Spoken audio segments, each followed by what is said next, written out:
आज हमारे साथ है कुणाल भाई, एक विजनरी एंटरप्रेन्योर और टैलेंटेड पेंटर। उनके परिवार ने गुजरात भर में मशहूर पूजा पार्लर की शुरुआत की, जिनके ढोकला पूरे गुजरात में फेमस है। उनके फादर लेट ज्योतिंद्र जी गांधीनगर के कल्चरल और आर्टिस्टिक डेवलपमेंट का एक अहम हिस्सा रहे हैं, और कुणाल भाई भी बिजनेस और आर्ट दोनों में उनकी लेगेसी को आगे बढ़ाने का काम कर रहे हैं। आज हम इनसे क्रिएटिविटी, लेगेसी के बारे में बात करेंगे। Welcome to talking tales Kunal भाई। Hi, thank you. कुणाल भाई, आप अपने बारे में कुछ बताएंगे? आपका बचपन गांधीनगर में कैसा रहा? मेरा जन्म हुआ अहमदाबाद में। ओके, तब मेरे पापा तो गांधीनगर में थे, मम्मी पापा दोनों। और गांधीनगर में तब कुछ नहीं था, ना अच्छे कोई डॉक्टर थे, ना कुछ भी नहीं था। पूरा जंगल गांधीनगर, क्योंकि वो टाइम था जब गांधीनगर का डेवलपमेंट शुरू हुआ। और तब मेरे मम्मी डैडी भी दोनों भी जॉब करते थे। मेरे पापा एक्चुअली भावनगर से आए थे, और तब उनके पास कुछ नहीं था। मेरे दादा जो थे वो गांधी स्मृति, ओके, तो गांधी स्मृति में भावनगर में जॉब करते थे, और वहीं से उनको ट्रांसफर लेके मम्मी पापा को लेकर यहाँ पे आए। ओके, मेरे पापा, उन लोग 3 भाई और 2 बहन। ओके, पर उन लोगों को गुजरात यूनिवर्सिटी में पढ़ना, ओके, तो उनके लिए वो लोग यहाँ पे आए।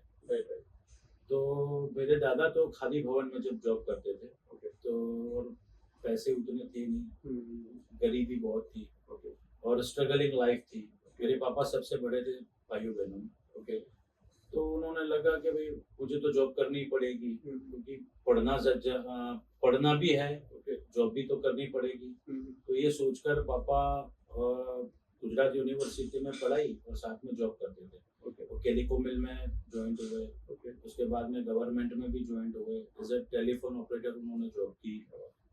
बहुत सारी जॉब, मेरे ख्याल से उन्होंने करीब 12-13 जॉब चेंज की होगी। क्या बात है। उसके बाद में उनकी कॉलेज की पढ़ाई तब चालू थी। और मम्मी और पापा की मेरे मम्मी थी नवसारी सूरत से।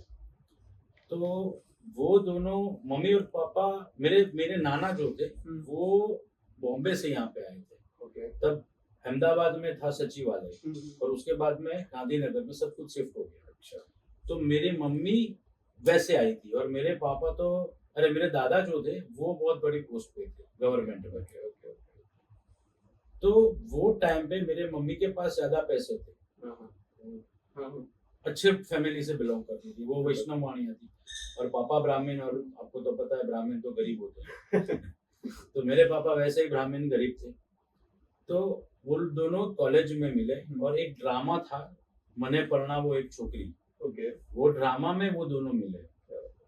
ड्रामा में ऐसा था कि मम्मी का बेटा और पापा की बेटी, वो दोनों के एक ही हस्बैंड नहीं और एक ही वाइफ नहीं, और दोनों के बच्चों को वो लड़का देखने आते हैं, वो ऐसा कुछ सीन था। उसमें वो दोनों थे, और दोनों की शादी हो गई और दोनों बच्चे रह गए। वो उनकी नाटक में स्टोरी थी। अच्छा, ओके, ओके, और वो स्टोरी रियल हुई, और मेरे मम्मी पापा को लव हुआ। उसके साथ में वो जो अमीरी गरीबी का वो एक बहुत डिफरेंस भी था, वैष्णव वाणिया और ब्राह्मण का भी डिफरेंस था। पर हुई शादी, तो दोनों ने बहुत लव था दोनों को, और फिर शादी हुई।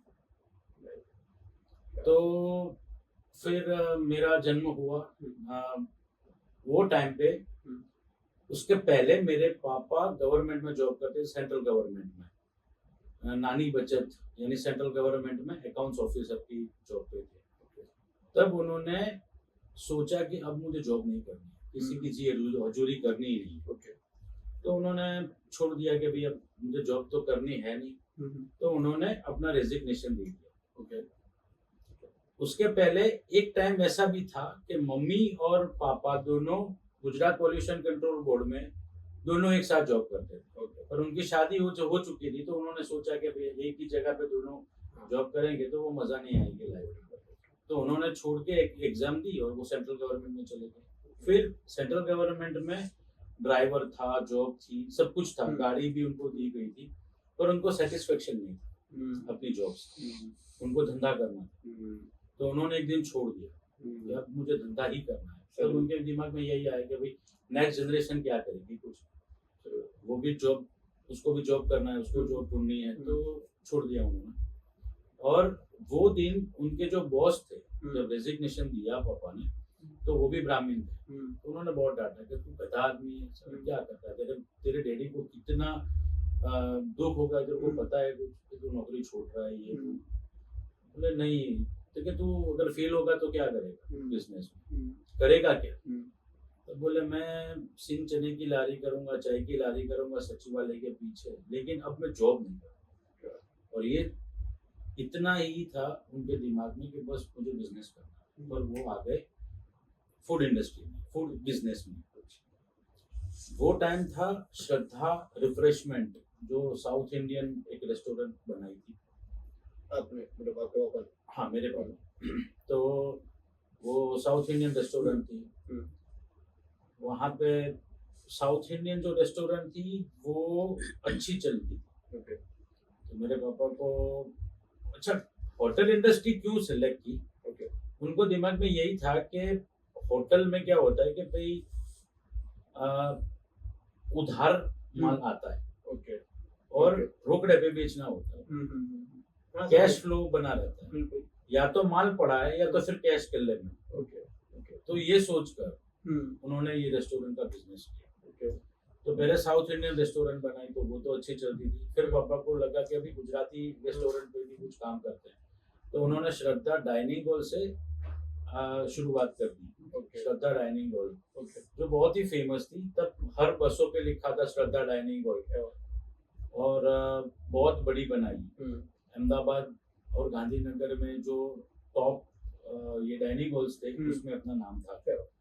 पर वो ऐसा था जो उनके दिमाग में था कि सामने उद्योग भवन बनेगा, लेकिन उद्योग भवन बनने में लेट हो गया। और यहाँ पे इतनी पब्लिक थी, दिन को होटल चलती थी लेकिन रात को होटल चलती नहीं थी। 100 का स्टाफ था, तो खाना पड़ा रहता था, बहुत प्रॉब्लम। 100 का स्टाफ? हाँ, 100 का स्टाफ था, और होटल पड़ी रहती थी, कुछ वहाँ पे मिलता नहीं था। और रात को वैसे ही फिर तो बहुत लॉस किया। तब उनको थोड़ा शेयर बाजार का भी था, तो लॉस वो टाइम पे शेयर बाजार में भी हुआ और बिजनेस में भी हुआ। तो मैं जब बात कर रहा हूँ 79 की, मेरे ख्याल से 79 की बात है। तो वो टाइम पे कुछ था नहीं आगे पीछे। और वो टाइम पे 80s में उन्होंने मेरे ख्याल से 11 से 12 लाख यानी करोड़ों का आज आंकड़ा हुआ। वो टाइम पे उन्होंने इतना नुकसान कर दिया। और फिर 88 में डाइनिंग हॉल को बंद कर दिया। फिर सोचने लगे कि अब करेंगे क्या। वो टाइम पे उनकी परिस्थिति बहुत खराब हो गई थी।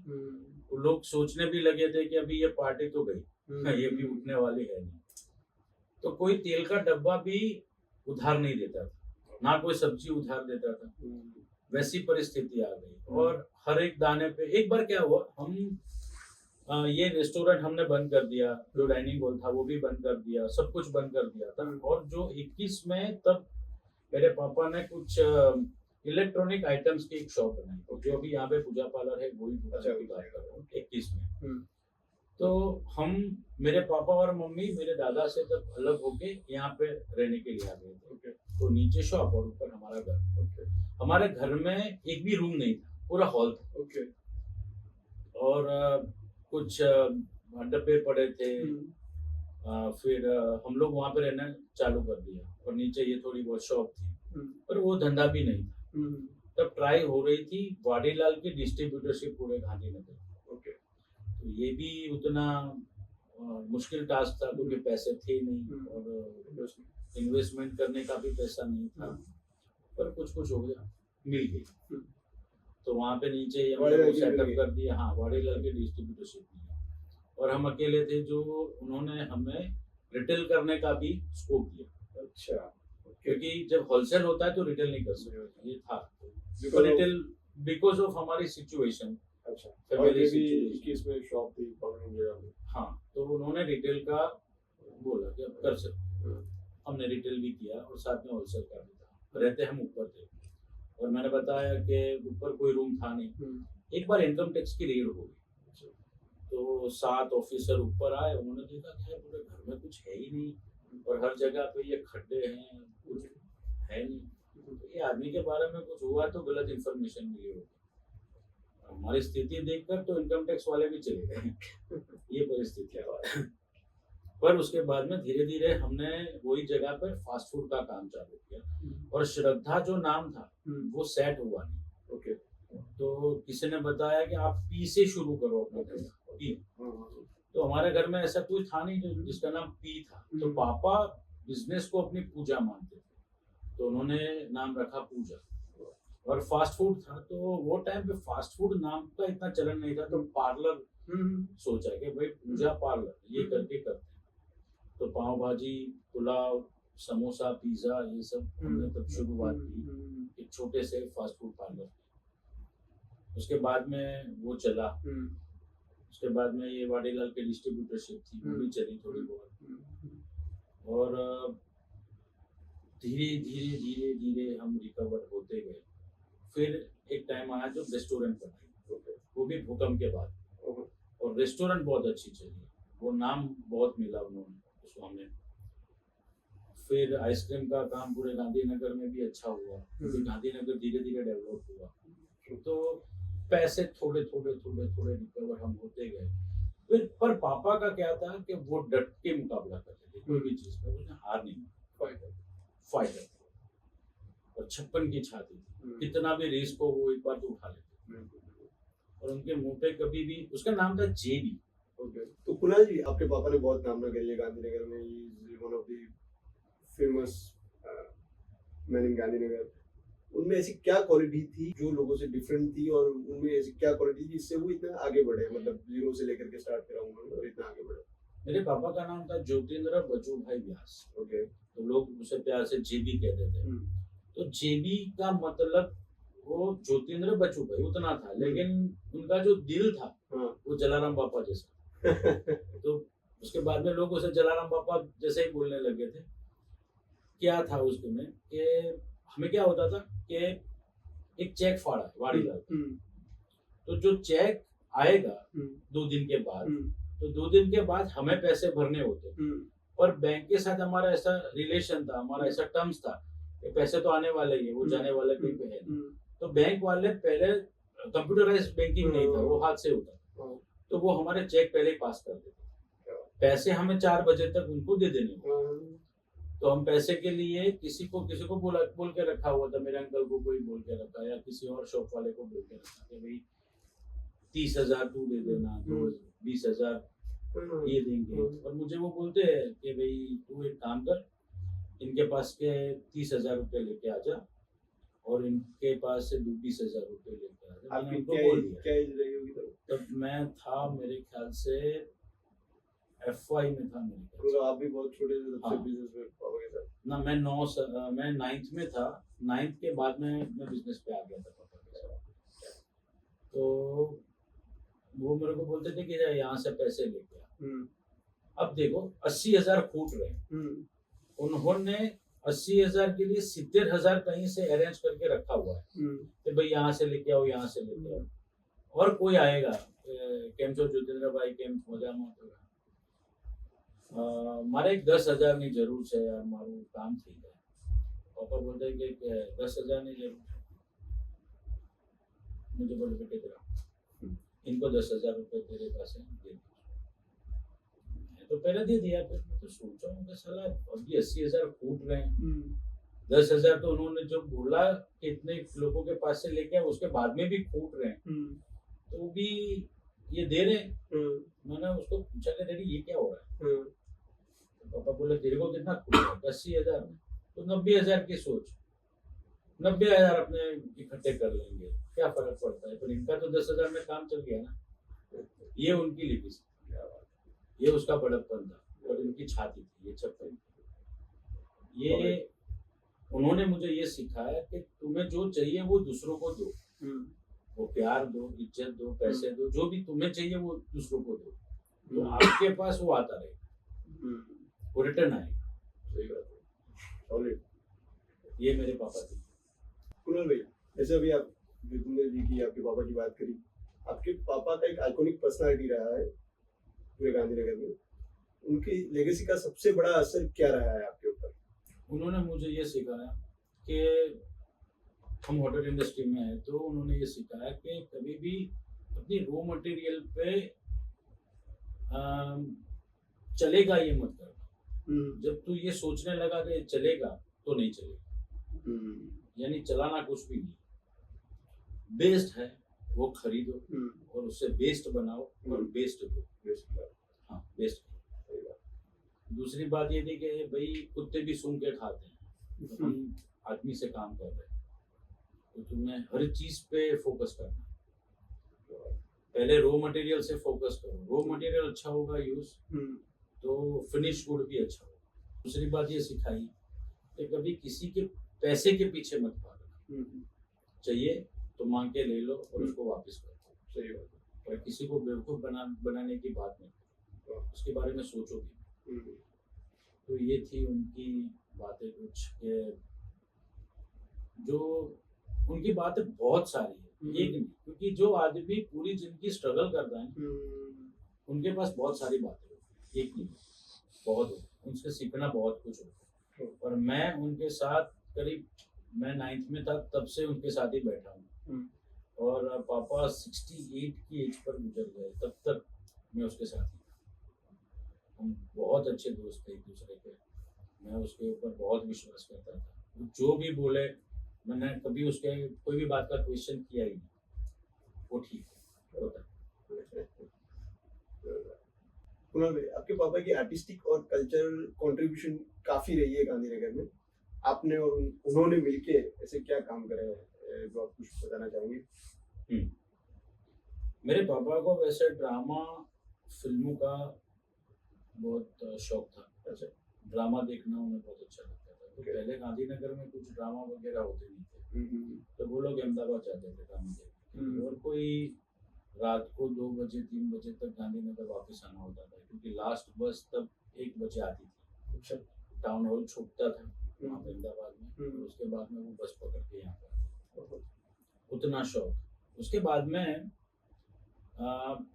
ऐसे बहुत सारे लोग थे गांधीनगर में जिनको ये नाटक, फिल्मों, म्यूजिकल प्रोग्राम्स, यानी वो कल्चरल एक्टिविटीज, उनके बहुत शौक थे। तो 5 दोस्तों ने मिलकर ये सोचा, जिसमें कृष्णकांत अंकल थे, लाला काका, किरण भाई भट्ट, महेंद्र रज्जर और डॉक्टर राजेश शाह, पीयूष भाई दवे और मेरे पापा। उन्होंने इकट्ठा होकर ट्रस्टी वो 5 बने, और उन्होंने गांधीनगर को और गांधीनगर की ऐसी प्रजा जिसको ये सब शौक है पर वो एफोर्ड नहीं करते या जाना नहीं चाहते अहमदाबाद में, उनके लिए गांधीनगर कल्चरल फोरम का एक संस्था जैसे बना है।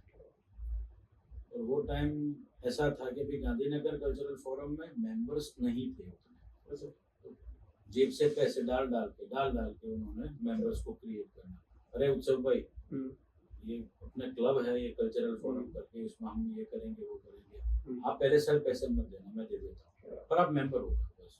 ये करके करते करते करते कुछ इतने सारे, यानी 24 साल हो गए उस संस्था को आज। और आज जब मेरे पापा प्रेसिडेंट थे तो 60 मेरे ख्याल से 6200 मेंबर थे। और आज तो मतलब काफी हाइट्स है गांधीनगर कल्चरल फोरम की, क्या क्या एक्टिविटीज करते हैं मतलब सब जानते हैं। गांधीनगर कल्चरल फोरम में ड्रामा होते हैं, म्यूजिकल प्रोग्राम्स होते हैं, फेमस अपने सिंगर्स आते हैं, जैसे सोनू निगम है, श्रेया घोषाल, नवरात्रि बहुत अच्छी है। यानी गांधीनगर में तीन चीज में देखो तो सबसे पहले अपनी नवरात्रि फेमस है। बिल्कुल। तो कल्चरल फोरम की नवरात्रि एक नया आइकॉन है। बिल्कुल, पूरे गुजरात में। हाँ, आइडेंटिटी हो गई। वर्ल्ड फेमस तो नहीं, लेकिन गुजरात में बहुत अच्छी है, हाइट है उसकी। कुणाल भाई, ये जो ढोकला है पूजा पालर का, जो पूरे गुजरात में फेमस है, उनकी रेसिपी कैसे इन्वेंट हुई, उसके बारे में कुछ बताएंगे? एक्चुअली जब मेरी शादी हुई वो टाइम पे होते ना लाइव काउंटर्स, तो लाइव काउंटर्स में मेरे पापा के एक फ्रेंड थे राजकोट में। उनकी शादी में, उनके बेटे की शादी में मेरे ख्याल से पापा और मेरे अंकल वो सब गए थे, तो वहाँ पे एक ढोकले का काउंटर था। तो वो वहीं की है आइटम ढोकला, काठियावाड़ की है। ओके। उन्होंने वहाँ पे टेस्ट किया था और मेरी थोड़े टाइम में मेरी भी शादी थी, तो उन्होंने ये तभी सोच के आए थे कि अपने वहाँ पे कुछ नया लगेगा ये ढोकला। तब वो ये इतना चलन में नहीं था यहाँ पे। तो ट्रेन में नहीं थे ढोकले। तो मैंने सोचा कि ये ढोकला का काउंटर करते हैं। मेरे को आगे बोला कि हम राजकोट में देख के आए तो एक ढोकले का काउंटर करेंगे। मैं ढोकला क्या है, अभी मैंने खुद देखा नहीं था, तो मैंने बोला ढोकला क्या है, अब कुछ और करते हैं। बोले एक काउंटर तो उसका होगा ही होगा। बोला चलो ठीक है। तो जब मेरी शादी, मेरा रिसेप्शन था, तो वो ढोकले का काउंटर था, बहुत चला। फिर फीडबैक आया कि नंबर 1 वॉज ढोकला। तो मेरे पापा ने बोला कि चलो ठीक है, तू बोलता था देख क्या हुआ, ठीक है ना। पापा ऑलवेज राइट होते हैं। कान पकड़ के बोला, होता है। तो उसके बाद में यहाँ पे हुआ वाइब्रेंट गुजरात। अच्छा। तब हमारा यहाँ पर इनोवेशन चालू था और एक्चुअली हम होटल बिजनेस से बाहर निकलने को थे। सोचा था होटल बिजनेस से बाहर निकल जाते हैं, अब नहीं करना, क्योंकि 365 दिन का धंधा, मेरी भी शादी हो रही थी और बहुत स्ट्रगल हुई थी। वहाँ पे हमने सोचा था कि पूरा जो कॉम्प्लेक्स है उसको बना के बाद में एक एक शॉप को सेल कर दें, तो पैसे भी आ जाएंगे और कंस्ट्रक्शन के बिजनेस में आएंगे। एक छोटा सा और एक मूड ऑफ फूड बना देंगे। वो कंस्ट्रक्शन के बिजनेस में आने को सोच रहे थे। तो हमने ये पूरा बिल्डिंग को तोड़ दिया। उसके बाद में बना रहे थे। 2 शॉप हमने बेच दी, ग्राउंड फ्लोर और एक बेसमेंट की आगे की जो थी। तो पैसे भी आए थे और जो हमारा नुकसान था वो सब कवर हो गया। हम लॉस से बाहर आ गए, लॉस पूरा कवर कर दिया, पैसे आ गए। उसके बाद में 2 सेक्टर में हमने अपना घर बनाना शुरू भी कर दिया और मेरी शादी तब वो टाइम पे थी। शादी के दिन ये जो ढोकले वाला हुआ, उसके बाद में ये वाइब्रेंट गुजरात पे एक स्टॉल रखा, फूड का रखवाया गया। गुजरात गवर्नमेंट ने जोर दिया कि तुमको करना ही है, पूजा पार्लर वहाँ पे हमें चाहिए। अब करे तो करे क्या, स्टाफ तो इतना था नहीं तब, क्योंकि हम तो ये बिल्डिंग से बाहर निकल गए, काम चल रहा था। तो सोचा, पापा ने बोला कि उसको बुलाते हैं वो ढोकले वाले, और उसके साथ एक भजिया वाला भी था, उसको बुलाते हैं। तो दोनों को यहाँ पे बुलाते और दो का धंधा करते, चलेगा चलेगा नहीं चलेगा तो कोई नहीं। पर वो टाइम पे ढोकले का पता नहीं कैसे, जितना शादी में नहीं था उतना वो टाइम पे हो गया। 10 रुपए की प्लेट 100 ग्राम बेचते थे, पागल हो गए लोग। और फिर मेरे पापा ने मेरे को बताया कि ये तेरे साथ ही रहते हैं, वो 2-3 जो लड़के आए थे राजकोट से, उसके पास से तू सीख कि क्या होता है। पर वो लोग क्या जादूगर थे। वो जब मैं नहीं था ना, तो वो टाइम पे कुछ न कुछ उसके अंदर कुछ डाल देते थे, मेरे को पता ना चले कि ये करते क्या है।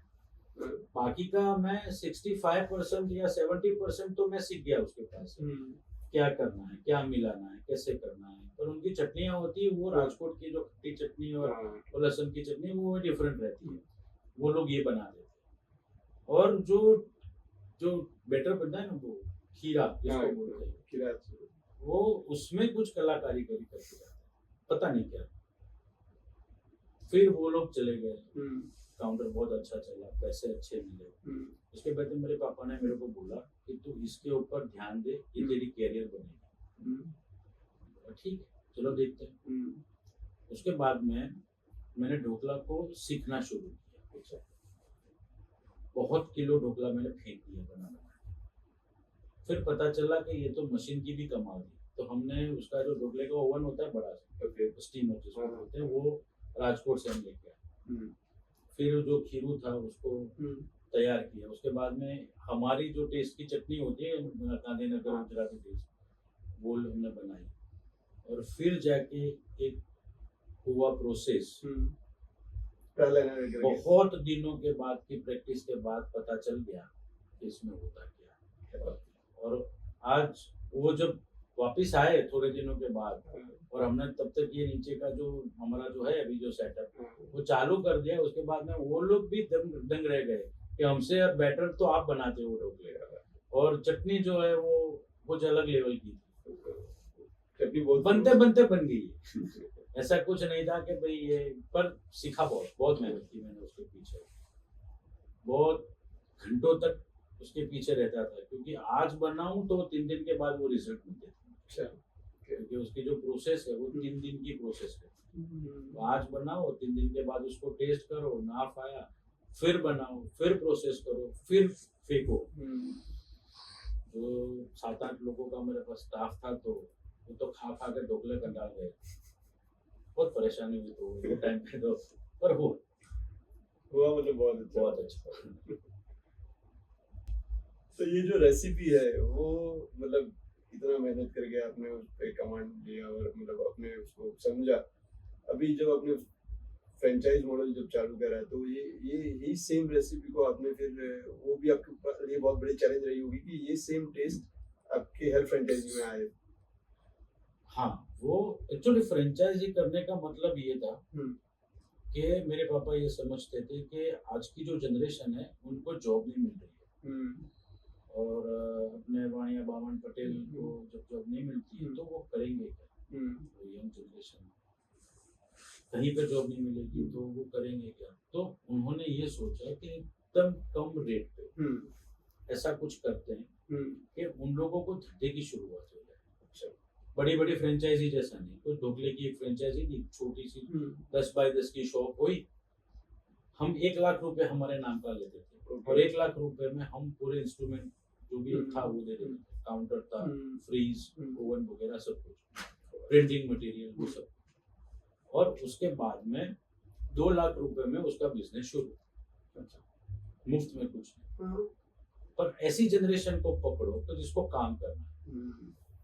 तो जब पहली फ्रेंचाइजी दी और कुछ न्यूज में एड वगैरह दिया हमने, तो मेरे ख्याल से हमने 1 साल के अंदर 40 फ्रेंचाइजी कर दी अक्रॉस गुजरात। अच्छा रिस्पॉन्स आया। पर क्या होता है कि अपना बेबी जो होता है वो अपना रहता है, आया के पास जो पलता है वो आया जैसा रहता है। हमने खीरू वही दिया, चटनी भी वही दी, पर वो लोगों ने क्या किया कि उसके अंदर मिक्सिंग करना शुरू कर दिया, ज्यादा मुनाफा लेने के लिए। खीरू में और कोई खीरू डालेंगे, चटनी में पानी डाल देंगे, तो ये कर करके उन्होंने अपना धंधा बिगाड़ा। उसके बाद में हमें बहुत सारे लोगों ने नेगेटिव फीडबैक देना शुरू कर दिया, तुम्हारे ये फ्रेंचाइजी में दम नहीं है, पानी डाल देता है, ये करता है, वो करता है। हमने भी उनको बहुत बोला। उसके बाद में ये समझे हम कि अपना बेबी अपने पास संभाल के रखो, ये सब करने की जरूरत नहीं, उससे नाम बिगड़ता है। तो हमने वो सारी फ्रेंचाइजी धीरे धीरे करके बंद कर दी, और फिर हम अपनी जो शॉप है उसके ऊपर बराबर कॉन्सेंट्रेट करके अभी धंधा कर रहे हैं। 1-2 फ्रेंचाइजी चालू है जो अच्छा काम करते हैं, और वो हमारे दायरे में गांधीनगर में, तो वो अच्छा करता है, चलता है। आप और आपके फादर दोनों कल्चर से जुड़े रहे हैं, आज के जमाने में गांधीनगर की कल्चरल स्पेस को आप कैसे देखते हैं? आज का जमाना यानी पुराने जमाने से तो शुरू कर बात करें ना, तो पुराना जमाना जो था उसमें एक तो मोबाइल नहीं थे, टीवी नहीं था, तो वो टाइम पे क्या था, थिएटर्स थे जहाँ पे सिल्वर जुबली, गोल्डन जुबली मनाती जाती, उतने भी थिएटर पिक्चर चलते थे। दूसरी बात थी कि टाउन हॉल्स वगैरह होते थे, तो जहाँ पे ड्रामाज अच्छे अच्छे आते थे, और लोग थिएटर में जाके पिक्चर देखना पसंद करते थे, और टाउन हॉल में जाके ये सब ड्रामा वगैरह देखते, म्यूजिकल प्रोग्राम होते थे बहुत अच्छे अच्छे, लाइव जो अपने म्यूजिक आज भी होता है। पर एंटरटेनमेंट का सामान, एंटरटेनमेंट की जगह वही थी।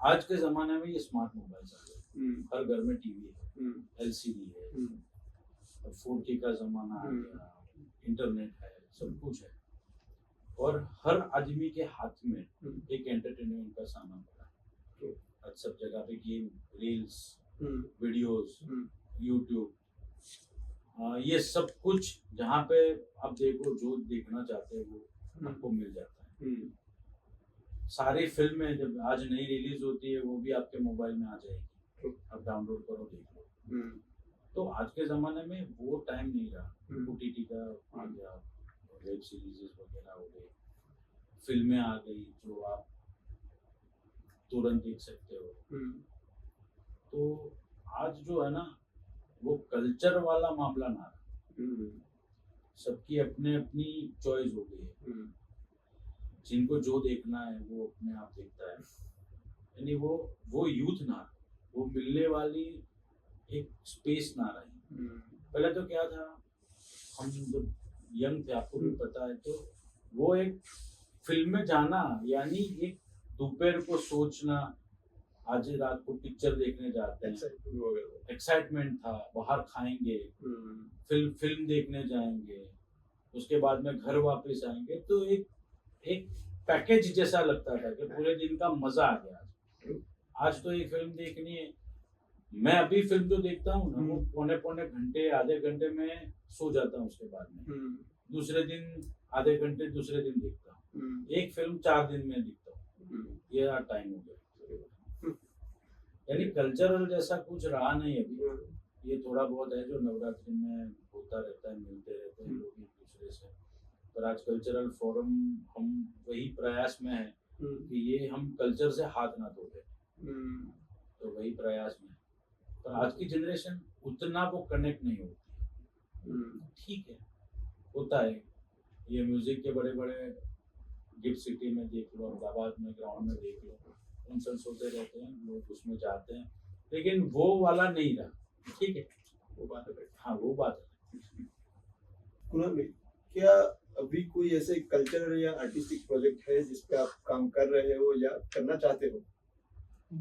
कल्चरल फोरम की बात कर रहे हो? In general in general cultural में क्या कि आज मैंने बोला ना आपको, मोबाइल जो है ना वो हर किसी का दिमाग खराब करके बैठा। शौक क्या हो से क्या हो गया अब पता नहीं चल रहा है। यानी कल्चरल जो एक्टिविटीज पहले हुआ करती थी उसमें ये जनरेशन को उतना वो नहीं है, मुझे नहीं लग रहा है कि ये कनेक्ट होगी उतनी।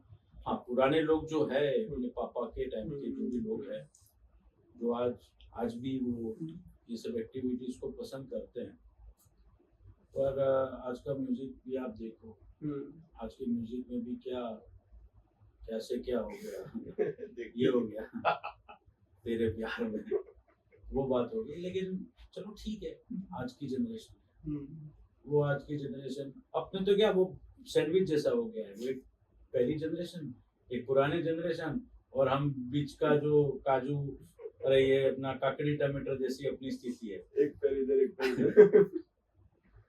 आपको पर्सनली कौन सा आर्ट फॉर्म पसंद है? और जहाँ तक मैं जानता हूँ आपको पेंटिंग और उसके कौन से फॉर्म के बारे में आप बात करना चाहेंगे? पेंटिंग खुद इटसेल्फ पेंटिंग मुझे बहुत पसंद है। ओके। पर जो मेरी बहुत सालों की एक मेहनत है वो स्टिपलिंग आर्ट के ऊपर। Stippling art, okay. तो मैंने उसके पीछे बहुत काम किया। ऑलराइट। तो स्टिपलिंग आर्ट जो है वो स्केच पेन से मैं बनाता हूँ। ओके। पहले बनती थी पेन से, ओके। यानी ब्लैक एंड व्हाइट बनते थे। ओके। अब मैंने सोचा कि इसको कलर कैसे किया जाए, तो मैंने स्केच पेन का सहारा लिया और उससे मैंने कलर स्टिपलिंग आर्ट शुरू कर दी। मैं फाइन आर्ट्स का स्टूडेंट हूँ। अच्छा। मैं पहले ही फाइन आर्ट्स में जाना चाहता था, लेकिन मेरे डैडी ने मुझे ये बताया कि तुझे फाइन आर्ट्स करके भी करना तो धंधा ही है और मैंने तेरे लिए धंधा ये होटल का चालू किया है, अब तुझे वो करना है तो तू कर, मुझे कोई दिक्कत है नहीं, लेकिन तू पहले कर ग्रेजुएशन कंप्लीट, उसके बाद में तू कर फाइन आर्ट्स। करने को ना नहीं बोली, पर उसके बाद ओके। मैंने बोला ठीक है, तो मैंने ग्रेजुएशन कंप्लीट की, उसके बाद में मैंने फाइन आर्ट्स ज्वाइन किया। ओके। तो मैं फाइनेंस का स्टूडेंट हूँ, तो वहाँ पे फाइनेंस में बहुत सारा कोर्स था मेरा लंबा, अप्लाई है आज का। तो एडवर्टाइजिंग ये जो कोर्स था वो एडवर्टाइजिंग और फिल्म मेकिंग, अच्छा। फोटोग्राफी, इसके बेस पे था। और वो टाइम अपने आज जो कैमरे आते हैं मेगा पिक्सल्स वाले, वो नहीं थे, वो रील के कैमरे तब आते थे, वो घुमाने वाले। हाँ घुमाने वाले, जैसे करके जो चलते थे, पता है? हाँ, no, जैसे वो रील घूमती थी, हाँ, फोटो के लिए ऐसे खींचो करके फिर चलते थे। उसको हाँ, रील घुमाओ, वो वाला कटाक करके आवाज आएगी। तो मेरे पास निकॉन का कैमरा था। हाँ, पर वो टाइम क्या था कि एडवर्टाइजिंग के लिए एक बड़ा पोर्ट्रेट जैसे बनाना कुछ होता था, तो वो बड़ा नहीं बनता था, कैमरा की एक लिमिटेशन थी, उससे बड़ा तो हाथ से बना। ओके। देखा होगा बोर्ड भी सब, पता है, हाथ से पेंटिंग किए होते हैं। बिल्कुल। हाँ, पूजा पार्लर ये सब ऐसा कुछ लिखा हुआ था, मूड ऑफ फूड नहीं अपने लिखते थे, तो वो हाथ से लिखा होता था। पर उसके बाद में ये मेगा पिक्सल्स वाले आए, कंप्यूटर्स आए, एडिटिंग हुआ, इसके अच्छे अच्छे सॉफ्टवेयर्स हुए, कोरल ड्रो, फोटोशॉप, वो टाइम पे उतना नहीं, तो वो हाथ से बनते थे जब हमने सीखा वो टाइम पे। तो वो टाइम पे पेंटिंग उसमें आते थे, पोर्ट्रेट बनाओ, एडवर्टाइजिंग बनाओ, और ये हाथ से काम करते थे। उसमें वो ब्लैक एंड व्हाइट मजा नहीं आती थी, तो मैंने उसमें कलर एडिटिंग चालू कर, कलर में कैसे करें, तो स्केच पेन का यूज किया। सबसे पहले मैंने एक गामठी कोई स्टोर था अहमदाबाद में, उसके लिए एक लगान का पोर्ट्रेट मैंने रेडी किया, बिल्कुल ब्यूटीफुल, आबेहूब बना। उसके बाद में मैंने बहुत सारे पेंटिंग किए, अमिताभ बच्चन का किया, नरेंद्र मोदी साहब का किया, देवदास की पूरी सीरीज बना दी। फिर एक लेपर्ड का पेंटिंग था कुछ 6 फीट और 3 फीट का, जो अभी लिम्का बुक ऑफ रिकॉर्ड्स में है, वो सब एक ही मैंने। वो टाइम पे मेरा टाइम था, सारी मीडिया मुझे पूछती रहती थी, भाई तूने कुछ नया किया। बहुत सारे न्यूज़पेपर वाले, जैसे टाइम्स ऑफ इंडिया, गुजरात समाचार, संदेश, ये सब पूछते रहते थे कि भाई तूने अभी क्या कुछ नया किया। अपने माहिती खाते वाले चैनल वाले पूछते रहते थे, जी न्यूज, आज तक, ये सब भी मेरे को पूछते रहते थे कि भाई कुछ नया करे तो बताना, कुछ करेंगे आपके लिए। तो 2002 से लेकर 2005 के बीच में मैंने बहुत कुछ किया, आर्ट के पीछे।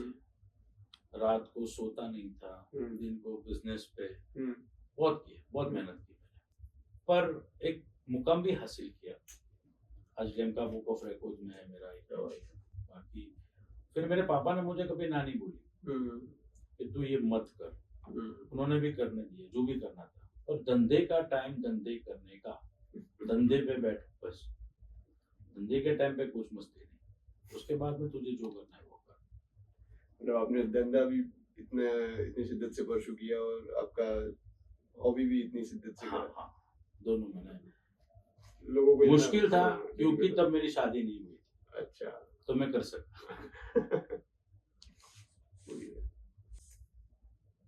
कुंवर आए तो सब कुछ कर सकते, शादी एक बार हो गई तो फिर गएगा। कुणाल भाई, कोई एक पेंटिंग जो आपके दिल के सबसे करीब हो और उसके पीछे की कहानी क्या है, बताना चाहेंगे? एक तो मैंने पहले बताया कि जो मैंने सबसे पहला जो आमिर खान का पोस्टर बनाया, वो एक दिल के बहुत करीब है। उसके बाद में जिसको मैं सबसे ज्यादा पसंद करता हूँ, अमिताभ बच्चन जी को, हम सबके भगवान है वो, इज अ विश्व पितामह ऑफ बॉलीवुड, तो वो मेरे दिल के बहुत करीब थे। अच्छा, वो टाइम पे मैंने एक बार उसका पेंटिंग करना शुरू तो किया, लेकिन मैं ये समझ नहीं पा रहा था कि मैं उनको मिलूं कैसे। अच्छा, मुझे कोई लिंक नहीं मिल रही थी। पर मैंने बनाया उसका पेंटिंग, बनाता गया 4-5 महीने लगे। 5 महीने मैंने बहुत मेहनत की, हर एक डॉट के ऊपर। मैंने बोला ना आपको, ये पेंटिंग वो ब्रश से नहीं होता, वो स्केच पेन से होता, डॉट डॉट डॉट करके होता है। हर एक डॉट पे मैं ये सोचता था कि मुझे बच्चन जी को मिलना है, मुझे एक बार मिलना है, मुझे एक बार मिलना है। Law of attraction, law of attraction, मैं वही बता रहा था, लॉ ऑफ अट्रैक्शन। तो हर एक ड्रॉप, हर एक पॉइंट पे मैं ये सोचता था कि अब मैं उसे मिलूंगा, अब मैं उसे मिलूंगा। वो चाहत थी, जैसे मुझे सचिन तेंदुलकर जी की बहुत चाहत थी कि उसको भी मिलना है। मुझे ये भी था कि अपने गुजरात के सीएम जो भी है, जब नरेंद्र मोदी साहब थे, तो मैं उनका भी बहुत बड़ा फैन था वो टाइम पे, तो उनको भी मिलना था। सब कुछ था मेरे, मुझे ये था कि जो कुछ भी मुझे हासिल करना था वो मुझे मेरे पापा के नाम से नहीं, अपने खुद के नाम से, अपने खुद के दम पर करना था। क्योंकि मैं अगर बिजनेस वाला भी हूँ तो मेरे पापा के हिसाब से। एक आर्टिस्ट ही ऐसा होता है जो अपने नाम से होता है। एक आर्ट वो खुद बनाता है, और मैंने अपनी आर्ट खुद बनाई। तो मुझे ये था कि भाई मुझे ये अपने नाम से फेमस हो जाना है। वो एक आर्टिस्ट हूँ, बिजनेसमैन हूँ बाद में, वो तो मैं बिजनेसमैन का बेटा हूँ, तो वो तो मुझे एक अलग पहचान मिल ही गई थी कि पूजा पार्लर वाला है ये वो एक अलग पहचान थी मेरे लिए। पर मुझे अपने आप को बिल्ड करना था, तो मैंने सोचा कि ये कुछ करना ही है, और मैं ये सब क्या करूँ। तो भगवान ने भी मेरी सुन ली, लॉ ऑफ अट्रैक्शन हुआ मेरे साथ, और जितने टाइम पे मैंने वो डॉट करता गया, वो सोचता रहा कि मुझे इनको मिलना है, मुझे इनको मिलना है, मुझे इनको मिलना है। एक पेंटिंग बनने में 3-4 महीने लगते हैं, एक दिन का काम नहीं है, बहुत मेहनत हो रहा है, बहुत मेहनत। तो लॉ ऑफ अट्रैक्शन काम कर गया, और मुझे अमिताभ बच्चन जी से मिल गया, मैं उसको मिलने का मुझे मौका मिल गया। बच्चन जी से जो मैं ऐसे मिला कि मैं मेरा एक कजिन है जो बॉम्बे में फिल्म इंडस्ट्री में है, उनकी फिल्म बन रही थी, वो फिल्म इंडस्ट्री में है, तो उनकी एक फिल्म बन रही थी, दीवार, नई दीवार। अच्छा, नई दीवार, संजय दत्त, अमिताभ बच्चन। तो उनका एक फिल्म सिटी में शूट था, तो मेरे कजिन ने मुझे सामने से फोन किया, बोले तुझे अमिताभ बच्चन से मिलना है, देखना है ना तुझे। बोले हाँ, तो बस आजा के शूटिंग चालू है। मैंने बोला चलो ठीक है, मेरा तो सपना पूरा होने वाला था, मैं तो एक्साइटेड था। फिर हम एक दो दोस्त थे मेरे, हम चले गए, मेरा पेंटिंग प्रोडक्ट किया, फाइनल किया, और लेके मैं तो गया बॉम्बे। मैं अगले दिन पहुंच गया, दूसरे दिन पूरे दिन में उनके साथ, उनके सामने शूटिंग चालू रही। और जब शाम को उन्होंने जब ड्रेस चेंज किया, वो कैदी वाला कुछ ड्रेस था, तो उन्होंने तब ना बोली कि भाई ये ड्रेस में मुझे कोई पहचानेगा नहीं, और तेरी तो ये मेहनत है वो बात हो जाएगी। तो पूरे दिन मैं उनके सामने बैठा रहा, ना खाया ना पिया, कुछ नहीं। और शाम को 5 बजे जब वो फ्री हो गए, उन्होंने ड्रेस चेंज किया, तो उनकी वैन की बाहर मैंने उनको ये गिफ्ट दी, और उन्होंने मुझे बोला कि इसको मैं लेके जा सकता हूँ। तो मुझे तब कुछ समझ भी नहीं आ रहा था। मेरा जो एक्सपीरियंस रहा बच्चन जी के सामने, मैं इतना बोलता हूँ, उतना बोल सकता हूँ, कुछ भी बोलता हूँ, पर मैं उनके सामने ब्लैंक हो गया, ना बोल पाया कुछ। उनकी ऑरा ही ऐसी, बहुत खतरनाक, बहुत मजा। फिर तो सचिन तेंदुलकर जी से मिलने का भी ऐसे ही मौका मिल गया मुझे। राजकोट में कुछ मैच थी, और मेरे पापा के फ्रेंड थे जो ये बोर्ड में थे, मेंबर थे, सौराष्ट्र क्रिकेट एसोसिएशन के प्रेसिडेंट थे, तो उनके थ्रू मुझे ये मौका मिल गया, मजा आया। तो ये भी सपना पूरा हो गया, सपने सारे पूरे होते गए। फिर परेश रावल जी से जो ये, तो वो तो यहीं पे ड्रामा में ही थे, डियर फादर के ड्रामा पे, तो उनको यहीं पे मिलना मौका मिल गया। बहुत सारे फिल्म स्टारों को मिलने का ऐसे मौका मिला, ऐसी हस्तियों को मिलने का मौका मिला।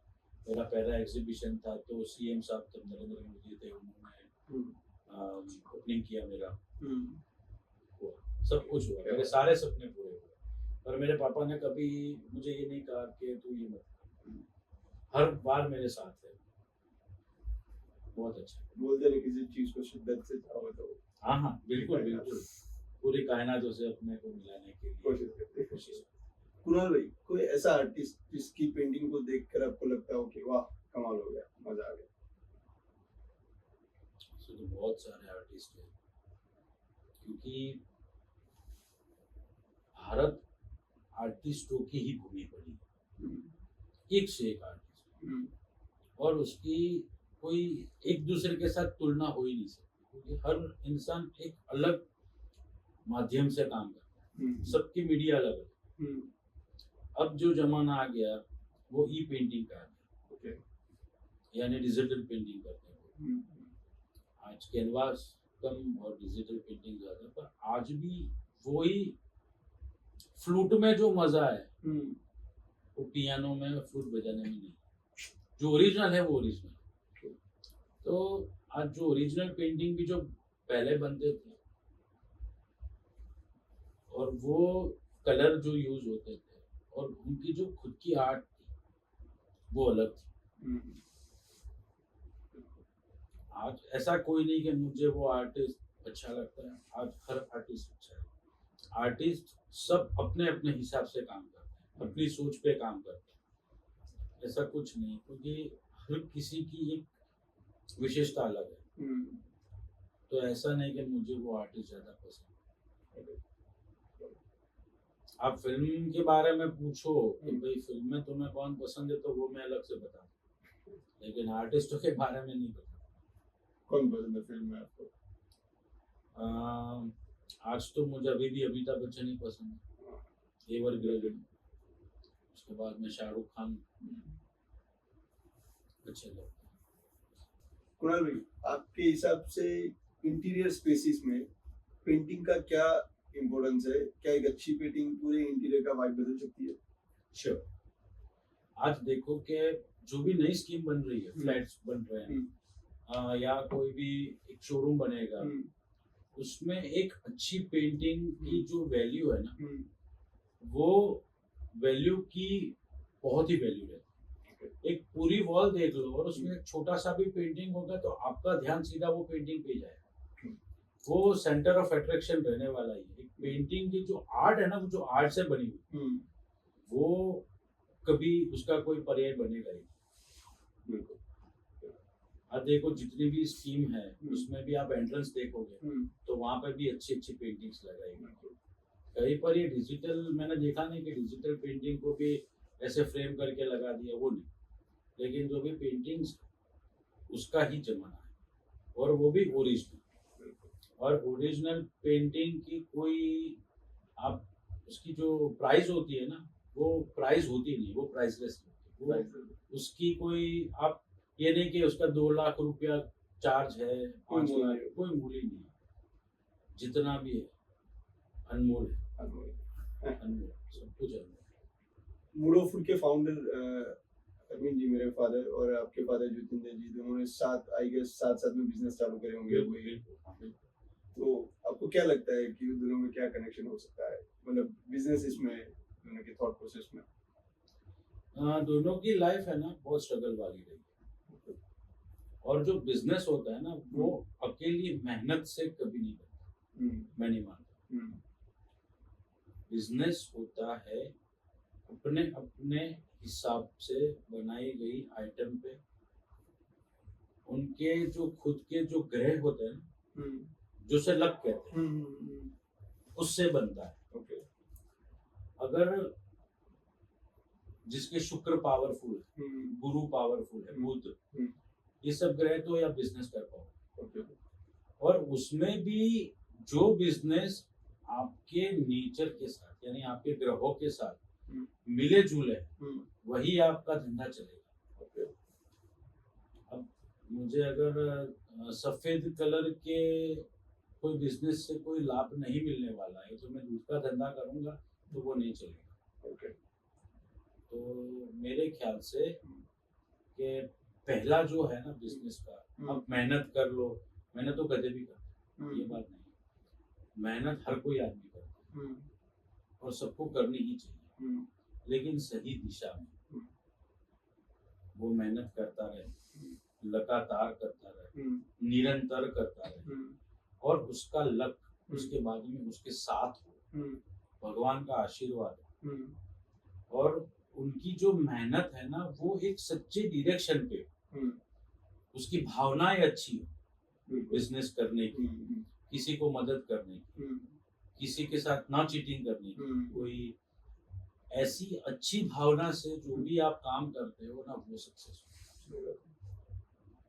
आपके पापा और मेरे पापा हम्म। मेरे ख्याल से करीब करीब एक साथ ही गांधीनगर में आए थे। आपका भी एक छोटा सा बिजनेस था मूड ऑफ वुड का। बिल्कुल। आप पहले वुड का बिजनेस करते थे, फिर आपने इंटीरियर का धीरे धीरे शुरुआत की, फर्नीचर का हुआ, फिर आपने इंटीरियर का भी किया, फिर बहुत सारी ऐसी चीज लेके आए जो घर की शोभा बढ़ाती। बिल्कुल। और भगवान के आशीर्वाद से आज आप एक बहुत बड़ा सेटअप लेके बैठे हो। आपके पापा का जो भी सपना था वो पहले एक आइडिया होगा कि भाई मुझे बिजनेस फर्नीचर का करना है या वुड का करना है, पर आज उनके नसीब ने आज इसको यहाँ पे लाके खड़ा किया। मेरे पापा तो पहले छोटी छोटी अमाउंट के लिए भी बहुत उसने संघर्ष किया, जॉब की, जॉब से बिजनेस पे आया, बिजनेस, फिर एक बिजनेस ने भी बहुत स्ट्रगल दी, उन्होंने स्ट्रगल की। बहुत टाइम ऐसा लगा कि छोड़ दे, पर वो डटे रहे, वो डटे रहे और एक ही बिजनेस पर डटे रहे। बहुत बढ़िया। हाँ, वो बहुत बढ़िया। और आज की जनरेशन क्या सोचती है कि हम आज धंधा शुरू करें, कल हमारे पास हजारों की तादाद में कस्टमर आए, लाखों की तादाद में पैसे आ जाए और हम एक ही महीने में पूरे रिकॉर्ड तोड़ दें, अपने बाप का भी रिकॉर्ड तोड़ दें, और हम एक ही रात में पैसे वाले। यहाँ हम दोनों जानते हैं कि हमारी पूरी जनरेशन चलेगी, एक जनरेशन, तब जाके आज हम ये मुकाम पे बैठे। आप इंटरव्यू ले रहे हो और मैं दे रहा हूँ। ये हमारी मेहनत से ज्यादा हमारे परिवार की मेहनत है। और एक परिवार का एक इंसान जब बिजनेस शुरू करने निकलता है तो वो अकेले उसकी मेहनत नहीं होती, उसके पूरे परिवार की मेहनत होती है, पूरे परिवार का संघर्ष होता है, पूरे परिवार का क्या बोलते हैं उसको, बलिदान होता है।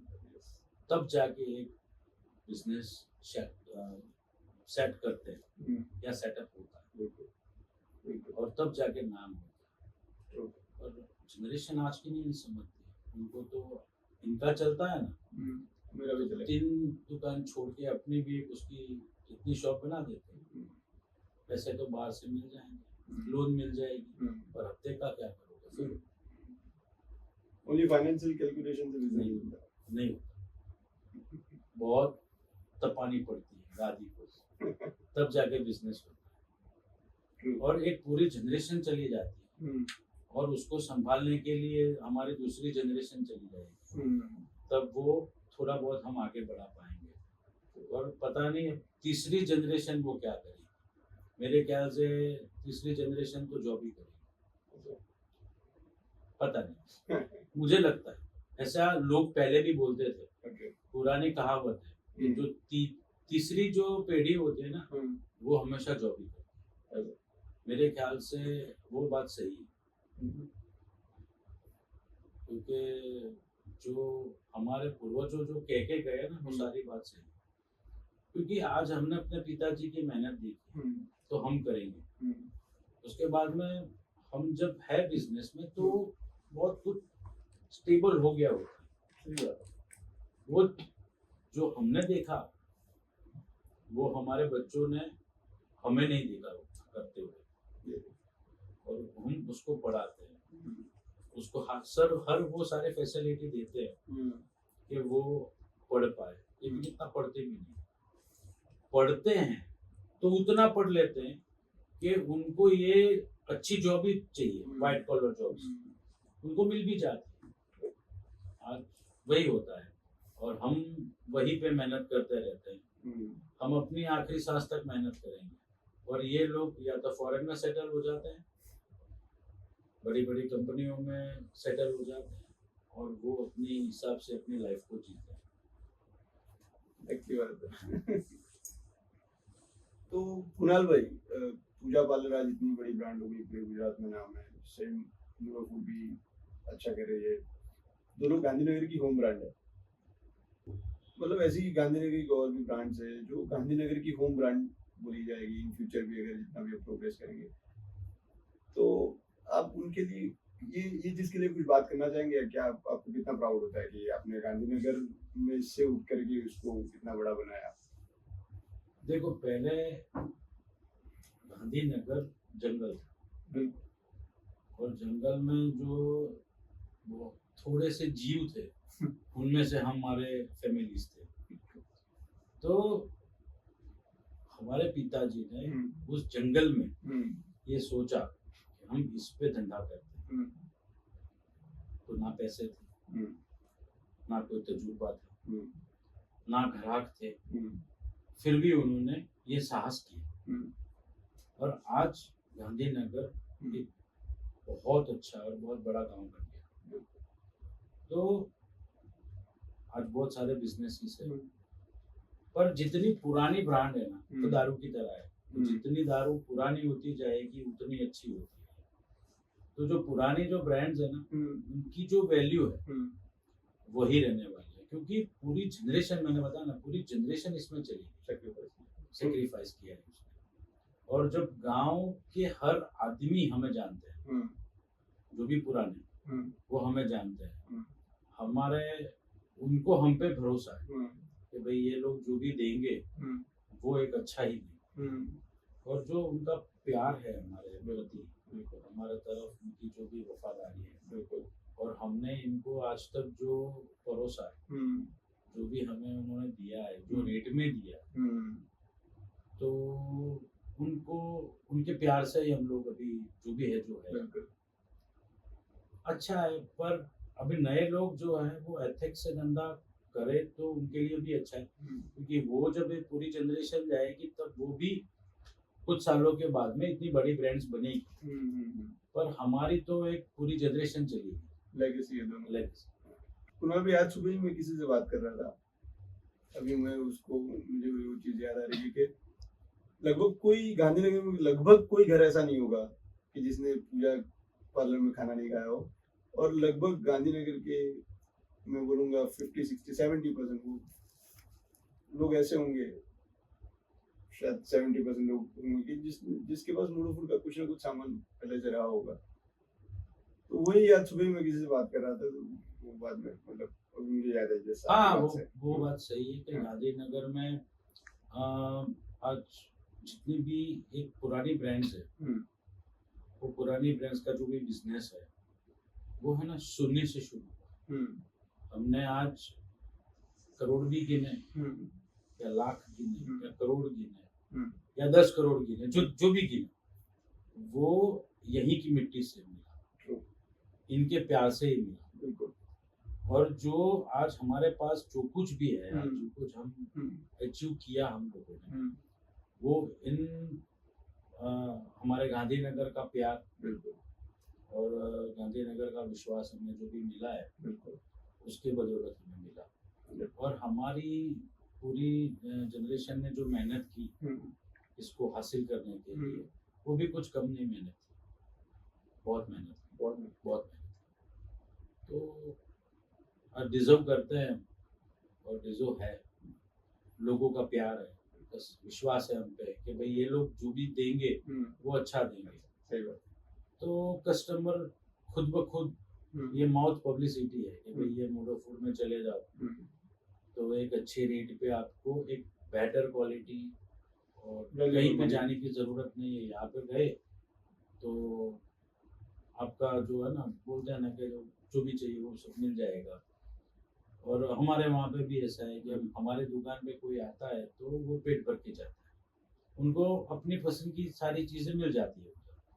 हमारे उधर भी अगर कोई गेस्ट आता है, कोई कस्टमर आता है बाहर से, तो हम उससे याद करके पूजा पार्लर में से ढोकला मंगाए उसको खिलाएंगे, बोलेंगे ये लो, ये गांधीनगर की फेमस आइटम है। वो भी प्यार है। कुणाल भाई, पूजा पार्लर का एक सीक्रेट इंग्रेडिएंट, एक हिंट तो आप दे सकते हो? बस हम प्यार देते हैं, हमारा जो भी है वो हम दिल से देते हैं। बिल्कुल। मैं तो ये मानता हूँ कि आप काम जो भी करो, फिर वो फर्नीचर का हो, खाने पीने का हो, कपड़े का हो, भी हो, हम्म। आप जो भी करो वो दिल से करो। True. मैं अपने बच्चों को कभी कभी बोलता हूँ कि हमारे पास दो चॉइस होती है हम्म, और दो ही चॉइस होती हम्म, है अपने कैरियर के लिए। okay. दो चॉइस होती है और दो ही होती है। या तो जो पसंद है हम्म, वो काम करो, या तो तुम जो काम करते हो उसको पसंद करो, बिल्कुल। और जो भी करो वो दिल से करो। True. जो दिल की बात है ना, हम आज वहां पे पूरे दिन रहते हैं। हम्म, ये नहीं कि हम ना हो तो भी बिजनेस तो चलेगा, लेकिन मैंने पहले भी बताया कि वो आया जो बच्चे पालती है और अपनी माँ बच्चे को पालती है, वही फर्क रहता है कि जब हम हम्म, शॉप पे रहते हैं या अपने धंधे पे बैठते हैं तो वो जो धंधा चलता है, हम्म, कस्टमर हमें देखते हैं, हमारे स्टाफ को नहीं, हमारी क्वालिटी को बाद में देखता है, सही बात। पहले हमें देखता है। हम्म, उसके बाद में जो नए लोग हैं वो पहले क्वालिटी देखते हैं, उसके बाद में हमें देखते हैं। और कोई कोई तो बिजनेस ऐसे होंगे जो बहुत अच्छे बिजनेस है, उनको पता ही नहीं है इनका उनका फाउंडर कौन है, उसके मालिक कौन है, उनको कोई लेना देना नहीं। उनको क्या मिलता है कि वो जो पैसे उन्होंने दिए उसके सामने उसको वो प्रोडक्ट मिली, हम्म, वैसी प्रोडक्ट मिली, हम्म, उसका पेट भरा है, उसको क्वालिटी मिली, हाँ, तो उनको कोई लेना देना नहीं। पर पुराने जो लोग हैं वो ऐसे नहीं थे। आज हम जहाँ पे बैठे हैं तो हम एक दूसरे के रिलेशन से काम होते हैं। बिल्कुल। एक रिलेशन पे आपको भी ऑर्डर मिलते होंगे, मुझे भी ऑर्डर मिलते हैं, वो रिलेशन से होते हैं। True. मैं तो ये मानता हूँ कि दोस्ती में बिजनेस होता है, पर बिजनेस में कोई दोस्ती नहीं होती। तो वो बिजनेस का सीक्रेट ऐसा कुछ नहीं होता। मैं तो मानता हूँ कि चाय की कोई रेसिपी नहीं होती है, जो रेसिपी है सबको पता है। और घर में सब लोग चाय बनाते होंगे, आपके पिताजी भी चाय बनाते होंगे, मम्मी भी चाय, आपकी वाइफ, आप खुद, आपका भाई, सब कोई चाय बनाता होगा, लेकिन हर एक के चाय में टेस्ट अलग होगा। Okay. दूध वही है, खांड वही है, चाय की पत्ती भी वही है, जो भी मसाला आप उसमें डालते हो वो भी वहीं पे पड़ा है, सब कुछ वहीं पे है, लेकिन सबकी चाय अलग क्यों होती है? उसकी कोई रेसिपी नहीं।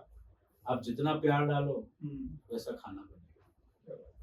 कुणाल भाई, आपको खाने में कौन सी ऐसी चीज ज्यादा पसंद है जो कुशावाला में नहीं मिलती हो? पहले मिलती थी, अब नहीं मिलती है। ओके। वो है साउथ इंडियन फूड। अच्छा। I love south Indian food. मुझे राजस्थानी फूड भी बहुत पसंद है। मुझे दाल बाटी पसंद है, मुझे डोसा, इडली, सांभर, चटनी, वो सब बहुत पसंद है। तो वो हम बेचते नहीं, ओके। लेकिन वो खाने के लिए बाहर जरूर जाते हैं।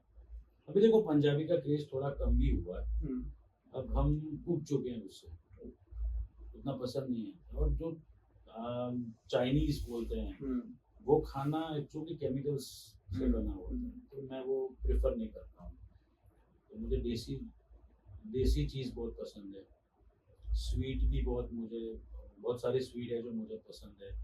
पर खाने में बताऊँ तो मुझे साउथ इंडियन और दाल बाटी, साउथ इंडियन जो भी वेराइटीज है ना वो सब मुझे पसंद है। साउथ का टेस्ट ज़्यादा पसंद है और राजस्थानी टेस्ट ज़्यादा पसंद है, क्योंकि मैं गुजराती हूँ लेकिन मुझे मीठा खाना पसंद नहीं। यानी मीठा खाना पसंद है, स्वीट पसंद है, लेकिन दाल में कोई चीनी डाले, गुड़ डाले, वो मेरे को पसंद नहीं। तो मेरा टेस्ट धीरे धीरे ये राजस्थानियों के साथ में रह रहे कि ऐसा हो गया है कि मैं अभी किसी भी खाने में मैं स्वीट नहीं डालता हूँ। और मुझे कोई गुजराती दाल दे तो मैं खाता हूँ, लेकिन वो मेरे पसंद की उस पे नहीं। खाने में आपकी और मेरी चॉइस बहुत मिलती है। मैं खाने के बाद में या खाने से पहले दोनों टाइम में स्वीट खा सकता हूँ। अच्छा। मैं रबड़ी खाता हूँ, मुझे बहुत पसंद है। मुझे रसमलाई बहुत पसंद है। खजूर अंजीर की जो भी मिठाई होगी वो मुझे बहुत पसंद है। बहुत सारे हलवे हैं जो मुझे पसंद है, सब कुछ पसंद है। बेसिकली दूध की जो भी मिठाइयाँ बनती है वो मुझे बहुत पसंद है। लेकिन मुझे खाने में स्वीटनेस पसंद नहीं है। मेरी मम्मी वैसे सूरत की है और मेरे पापा भावनगर के हैं। दोनों जगह एक काठियावाड़ी फूड है, वो भी हल्का मीठा रहेगा। मीठा मीन्स उसमें एक स्वीट का टेस्ट रहेगा। अच्छा। और तीखा रहता है पर उसमें टेस्ट रहता है। और सूरत बाजू का जो टेस्ट है वो भी ऐसा है कि जो हल्का फुल्का मीठा रहता है, दाल मीठी होती है, सब्जी में भी खांड और ये सब डाला होता है, तो मैं खाता हूँ, नहीं ऐसा नहीं, पर वो मेरी चॉइस नहीं, मेरी पसंदगी नहीं है कोई उसमें ये सब डाले। मैं ज्यादातर मैं जहाँ पर भी जाता हूँ और मैं अगर मैं मुझे पूछने में आए कि तू क्या खाएगा या तुझे कैसा खाना पसंद है, तो मैं बोल देता हूँ कि दाल में चीनी या गुड़ मत डाल, कढ़ी बना रहे हो तो उसमें चीनी मत डाल, हाँ, वो तीखा बना, कोई भी। आपके हिसाब से गुजरात में फूड कल्चर और टूरिज्म को प्रमोट करने के लिए और क्या किया जा सकता है? गुजरात टूरिज्म अभी बहुत अच्छा कर रही है, उन्होंने बहुत सारे बीचेस बहुत अच्छे डेवलप किए। मोदी साहब की उसमें जो विजन है गुजरात टूरिज्म को जैसे डेवलप करना चाहिए, अलग अलग स्पॉट पकड़ते हैं, अलग अलग स्पॉट को डेवलप करते हैं, उसके बाद में उसकी इतनी अच्छी एड बनाते हैं। कभी हमारे वहाँ पे अमिताभ बच्चन जी भी थे, कुछ नहीं देखा तो कुछ नहीं देखा, तो प्रमोट करते हैं। और हमारे वहाँ पे जो भी छोटी छोटी एरियाज है, वहाँ पे अगर फूड नहीं गुजराती है ना, जो फूडी है, गुजराती सब फूडी, वो कहीं पर भी जाएंगे ना तो पहले उसको गुजराती फूड पहले मिलना ही चाहिए। 3 दिन कहीं गए तो घर से थेपला फाफड़ा जलेबी ये सब लेके जाएंगे, वहीं पे भी वही ढूंढेंगे गुजराती थाली क्या है भाई। फॉरेन में भी गुजराती फूड कहाँ पे मिलता है, हाँ, उसको देखना ही पड़ता है।